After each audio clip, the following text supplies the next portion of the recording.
Hey guys, it's James of the ComedyPreneur Show, and this week I'm coming at you with why comedians should study comedy. Now, before we get into the video, please subscribe, please like, please leave comments. And actually, the comment I want to touch on, I want you to kind of answer this question for me, is why do you watch these videos? Why do you want to learn more about comedy? What is it that I can do to help you? Leave that message in the comment below.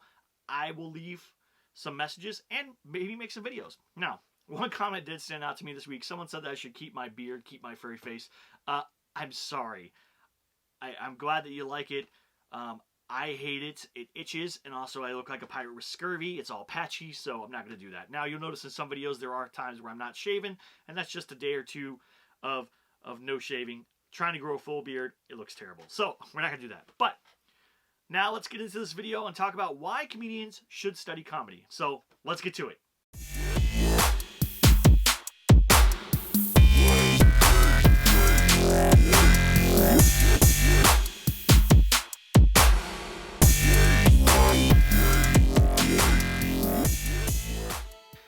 Alright guys, welcome to this episode of the ComedyPreneur Show. I'm James Creviston, and today we're going to talk about why comedians should study comedy. Now, you're going to get a lot of people who say, hey, there's no reason to study comedy. You're either funny or you're not. You're either talented or you're not. You just get on stage and you tell jokes.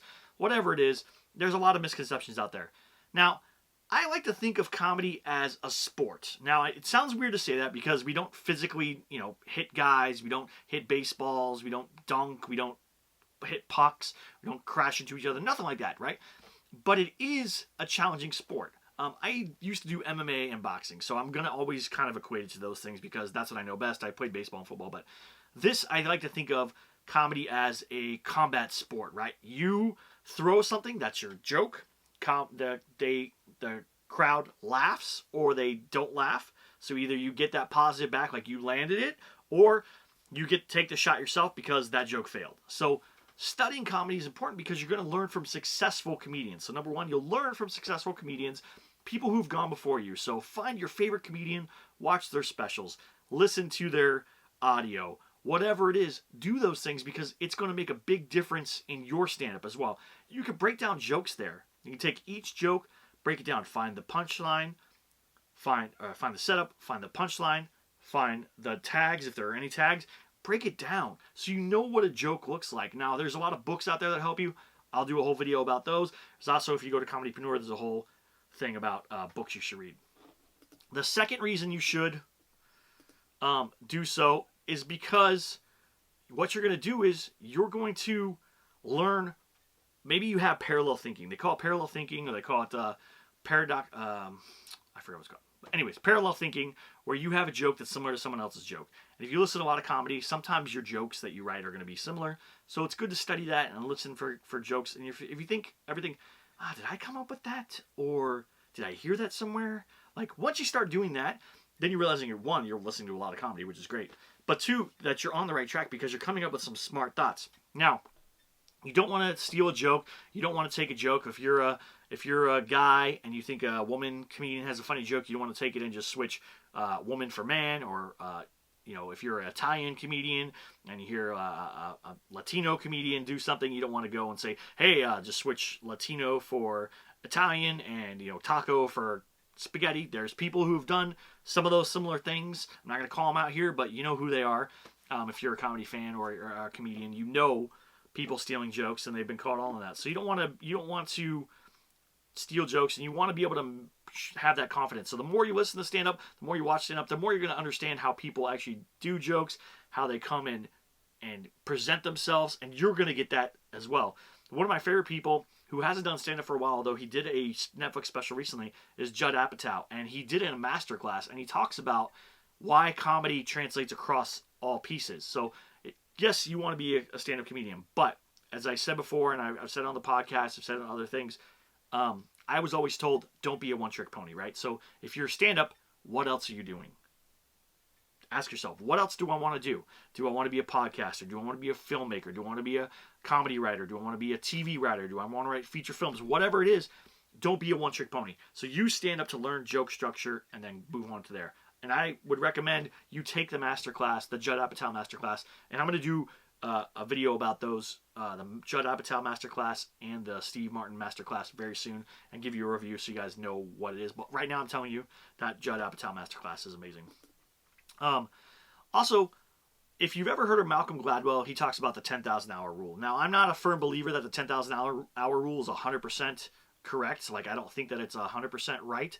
I don't know that it takes 10,000 hours to master something, because I've mastered things and I know other people have mastered things very, very quickly. So it's an aptitude thing, but it does make a good point.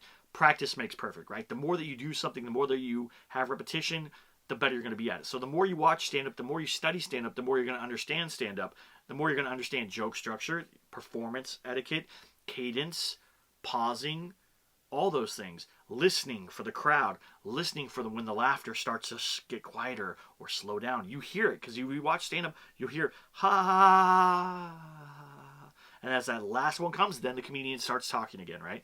And it's a back and forth. Like I said, it's like a fight, a boxing match. Throw, oh, here it comes. Throw, oh, here it comes. You just keep doing that back and forth. That's what it is. Stand-up is very much a fight. It's more of a battle of the wits, a mental battle. Your whole goal is to win over the audience, right? Make them laugh, because you're killing them with laughter. That's the whole point, right? Just like if you watch UFC or you watch MMA or Glory or any of those things like that. I watch a lot of stuff, sorry. So like that. And the last part of this is, it will make you studying comedy will make you a better comedian, because you're watching professionals do it on a professional level, right? If you wanted to be a professional anything, right? No matter what it is, it could be anything. If you want to be a professional chef, would you go and just watch, people at those new baking competitions, like who've never baked a day in their life, or they've never learned about baking, or maybe they only know the bare minimums and they're trying to like bake a giant cake. They've never done it professionally, right? Or would you go watch like, a pastry chef like a Dominique Ansel or somebody like that, who's like just the top tier of that kind of stuff, right?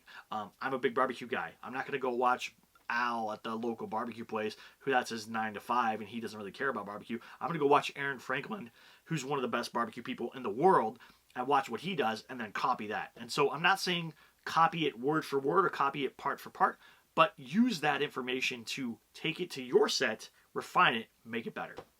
So those are all the reasons why you should study comedy. I'm James Creviston. This is ComedyPreneur Show. If you love this show, if you like what I'm doing, please please subscribe, please comment below. Tell me what you want me to do better for you, because this is what it's really about. It's not about me. I don't care, right? I have a great career. Things are going well for me. I'm doing well. But I know that I'm not the best. I know that there are other people like me who are trying to keep moving up, and I want to do everything I possibly can to help those people. This is going to sound weird because everybody on YouTube says this, but I'm a huge Gary Vee fan. I know. I don't want to. Don't write those mean comments. I'm a big Gary Vee fan, and I think honestly, if you have a passion, you can take that passion and you can take it anywhere. I've taken my passion for comedy to all kinds of places. I've been invited to do all kinds of things. Lots of it coming up soon. There's some cool stuff coming. I want to tell you, but I can't. But just know, so much stuff is coming. So please please subscribe. Thank you. Have a great one.